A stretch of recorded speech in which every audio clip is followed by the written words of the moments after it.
ఈరోజు నేను ఒక చిన్న మాట చెప్తాను.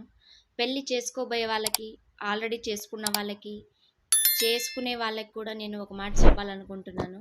ఎవ్వరికి కోపం వచ్చినా కూడా ఇదైతే నిజమే. ఎందుకంటే మనం ఎప్పుడూ నిజాన్నే హర్షించాలి. చాలామంది సోషల్ మీడియాలో చూసి హస్బెండ్స్ మీద సరదాగా మాట్లాడడము, సమ్ వర్డ్స్ అనేది యూజ్ చేయడము, వాళ్ళని ఫ్లర్ట్ చేయడము, ఈ విధంగా చిన్న చూపు చూడటము, చాలా చీప్‌గా చూడటము, ఈ విధంగా చేస్తా ఉంటారనమాట. వాళ్ళందరి కోసం నేను ఒక మాట చెప్తాను.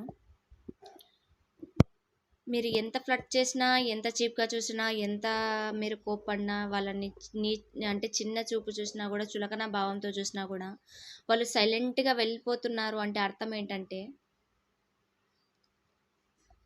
వాళ్ళు మిమ్మల్ని అంత ప్రేమగా ప్రేమిస్తున్నారని అర్థం. వాళ్ళు మీ మీద పెట్టుకున్న నమ్మకము, గౌరవం అనేది వాళ్ళకుంది కాబట్టి మీరు ఏమన్నా కూడా వాళ్ళు సైలెంట్‌గా ఉన్నారు.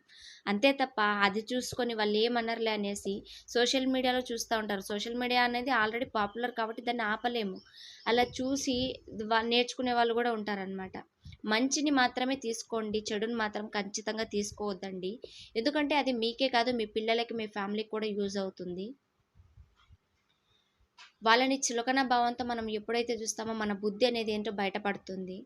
కాబట్టి అట్లా ఎవరు చెయ్యొద్దు. వాళ్ళు కూడా వాళ్ళకొక రెస్పెక్ట్ ఉంటుంది. వాళ్ళకు కూడా సమాజంలో రెస్పెక్ట్‌గానే బతుకుతారు కాబట్టి మనం వాళ్ళని చులకన భావంతో చేయకూడదు.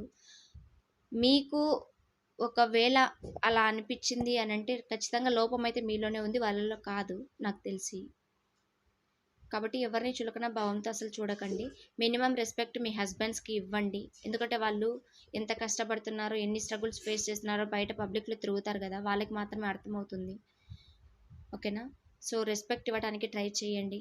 ఎందుకంటే మిమ్మల్ని చూసి మీ పిల్లలని నేర్చుకుంటారు. వాళ్ళకి అవకాశం అనేది ఇవ్వద్దండి దయచేసి. సో, ఈ వీడియో మీకు నచ్చినట్లయితే లైక్ చేయండి, షేర్ చేయండి, సబ్స్క్రైబ్ చేసుకోండి. Okay. Thank you for watching.